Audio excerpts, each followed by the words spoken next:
Hello বন্ধুরা, আমি বিয়াস আর welcome back to my Beas abroad. আশা করছি আপনারাও সুস্থ আছেন আর ভালো আছেন।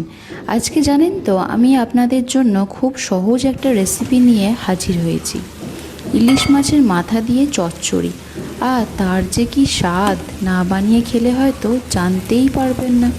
আচ্ছা চলুন, না কথা বাড়িয়ে দেখে নেওয়া যাক আজকে রেসিপিটা।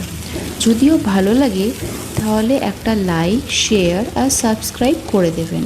আর আমার ফেসবুক পেজটাও প্লিজ ফলো করে নেবেন। এখন আমি কড়াইটা গরম বসিয়ে তাতে 2 চামচ মতো তেল দিয়ে আগে থেকে নুন হলুদ দিয়ে ম্যারিনেট করে রাখা মাছের মাথাগুলো ছেড়ে দিয়ে ভালো করে এপিটোপিট ভেজে একটা পাত্রে তুলে রাখলাম। আর তারপর আমি একটা বড় সাইজের আলু আর 2টো পেঁয়াজ আগে থেকে কেটে রেখেছিলাম, সেখান থেকেই আলু কড়াইয়ে ছেড়ে অল্প ভেজে নেওয়ার পর কেটে রাখা পেঁয়াজও অ্যাড করে দিলাম। তারপর আমি স্বাদ অনুসারে অল্প লবণ আর হাফ চামচ মতো হলুদ দিলাম। আর তারপর আগে থেকে ভেজে রাখা মাথাগুলো দিয়ে দিলাম।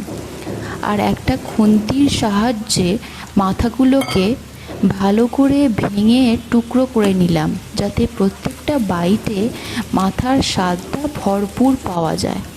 আর তারপর আমি লাল গুঁড়ো লঙ্কা অ্যাড করলাম। আপনারা আপনাদের মতো ঝাল দেবেন, তবে এই চচ্চড়িটা একটু ঝাল ঝাল খেতে বেশি ভালো লাগে। আর তারপর পরিমাণ মতো জল দেওয়ার পর কড়াইয়ে ঢাকা দিয়ে আলুগুলো ভালো করে সেদ্ধ করে আর গ্রেভিটা পুরো শুকিয়ে নেওয়ার পর নামিয়ে ফেললাম। আর তারপরেই রেডি ইলিশ মাছের মাথা দিয়ে চচ্চড়ি। Thank you, bye bye. আবার দেখা হচ্ছে আমাদের নেক্সট ভিডিওতে।